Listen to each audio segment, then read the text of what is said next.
Hello friends, welcome back. എല്ലാവർക്കും cooking പെറ്റൽസിൻ്റെ പുതിയൊരു വീഡിയോയിലേക്ക് സ്വാഗതം. അപ്പോൾ ഇന്ന് ഞാൻ വന്നിട്ടുള്ളത് നല്ല ടേസ്റ്റി ആയിട്ടുള്ള സിമ്പിളായിട്ടുള്ളൊരു മീൻ കറിയുടെ റെസിപ്പിയുമായിട്ടാണ് കേട്ടോ. അപ്പോൾ നമുക്ക് ചെറിയ ഹോട്ടലിലൊക്കെ പോകുമ്പോൾ കിട്ടുന്നൊരു മീൻ കറി ഇല്ലേ, ആ ഒരു മീൻ കറിയുടെ റെസിപ്പിയാണിത്. അപ്പോൾ ഇത് അതിൻ്റെ ഒറിജിനൽ റെസിപ്പിയാണ് കേട്ടോ. അപ്പോൾ ഇതുപോലെ ഒന്ന് മീൻ കറി ഉണ്ടാക്കി നോക്കുക, നല്ല ടേസ്റ്റിയാണ്. ഞാനിവിടെ മത്തിയാണ് എടുത്തിട്ടുള്ളത്. ഏത് മീൻ വെച്ചിട്ടും നമുക്ക് ഈ കറി റെഡിയാക്കി എടുക്കാം. അപ്പോൾ നമുക്ക് പ്രിപ്പറേഷൻ നോക്കാം. 1.5 ടേബിൾ സ്പൂൺ വെളിച്ചെണ്ണയാണ് എടുത്തിട്ടുള്ളത്. അതിലേക്കൊരു 10 അല്ലി ചെറിയ ഉള്ളി ഒന്ന് കട്ട് ചെയ്തിട്ട് ചേർത്ത് കൊടുക്കാം.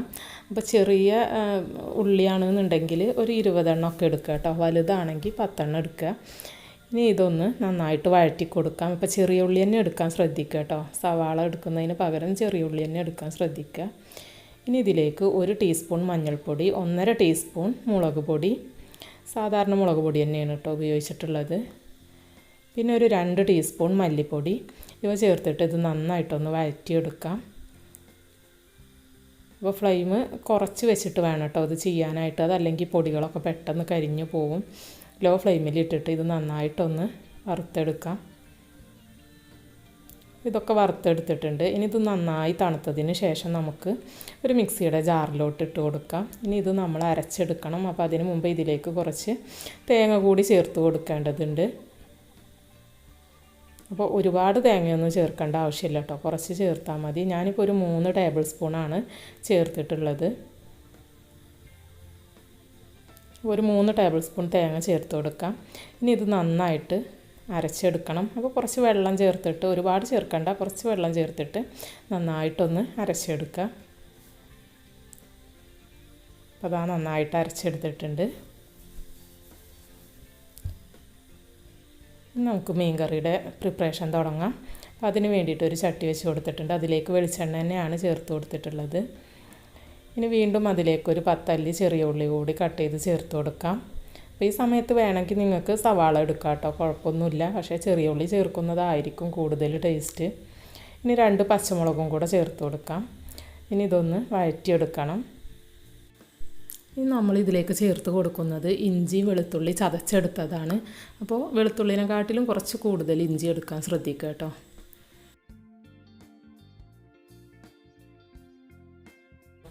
അപ്പോൾ അതൊന്ന് മൊരിഞ്ഞ് വരുന്ന സമയത്ത് നമ്മൾ നേരത്തെ അരച്ച് വെച്ചിട്ടുള്ള ആ ഒരു അരപ്പ് ഇതിലേക്ക് ചേർത്ത് കൊടുത്തിട്ട് വഴറ്റിയെടുക്കണം. അപ്പോൾ ഇതിൽ നമ്മൾ പച്ചത്തേങ്ങയാണ് ചേർത്തിട്ടുള്ളത്. അപ്പോൾ അതുകൊണ്ട് തന്നെ അതിൻ്റെ ഒരു പച്ചമണം പോകുന്നത് വരെ ഒന്ന് വറുത്തെടുക്കാം.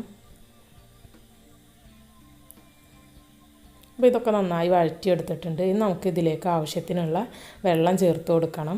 അപ്പോൾ എത്ര ഗ്രേവിയാണോ നമുക്ക് കറിയിൽ വേണ്ടതെന്ന് വെച്ചാൽ അതിനനുസരിച്ച് വെള്ളം ചേർത്ത് കൊടുക്കുക. ഇതിലേക്ക് ആവശ്യത്തിനുള്ള ഉപ്പും കൂടെ ഈ സമയത്ത് ചേർത്ത് കൊടുക്കാം. നന്നായിട്ടൊന്ന് മിക്സ് ചെയ്തിട്ട് ഇത് നന്നായിട്ട് തിളപ്പിച്ചെടുക്കണം. അപ്പോൾ ഒരു 5 മിനിറ്റ് ഇത് ചേർത്തിട്ട് നന്നായിട്ട് തിളപ്പിച്ചെടുത്തതിന് ശേഷം നമ്മളിതിലേക്ക് കുടംപുളിയാണ് ചേർത്ത് കൊടുക്കുന്നത്. ഞാനിപ്പോൾ ഒരു 4 പീസ് കുടംപുളി കട്ട് ചെയ്തിട്ട് കുതിർത്തിയെടുത്തതാണ്. അപ്പോൾ കുറച്ച് മുന്നേ കുതിർത്തി വെച്ചാൽ മതി കേട്ടോ കുടംപുളി.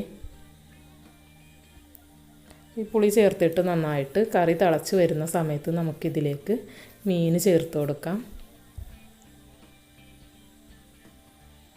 അപ്പോൾ ഇത് ഏത് മീൻ വെച്ചിട്ട് നിങ്ങൾക്ക് ഉണ്ടാക്കാം കേട്ടോ ഈ കറി. മീൻ ചേർത്തിട്ട് നമുക്കിതൊരു 10 മിനിറ്റ് ഒന്ന് കുക്ക് ചെയ്തെടുക്കണം.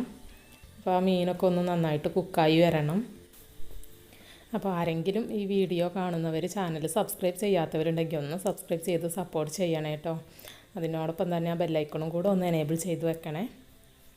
നമ്മുടെ മീനൊക്കെ നന്നായി കുക്കായി വന്ന സമയത്ത് നമുക്കിതിലേക്ക് കുറച്ച് കറിവേപ്പില ചേർത്ത് കൊടുക്കാം.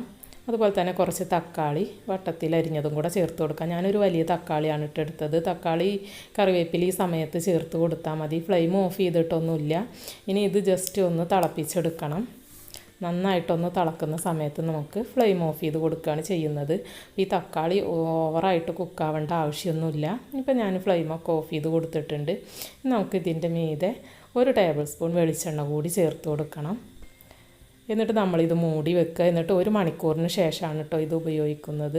അപ്പോൾ അറ്റ്ലീസ്റ്റ് 1 മണിക്കൂറെങ്കിലും ഇങ്ങനെ വെക്കുക. എന്നിട്ട് ഇത് യൂസ് ചെയ്യാൻ ശ്രദ്ധിക്കുക. വീഡിയോ എല്ലാവർക്കും ഇഷ്ടമായി എന്ന് കരുതുന്നു. വീണ്ടും നല്ലൊരു വീഡിയോയുമായി നമുക്ക് കാണാം. ബൈ. താങ്ക്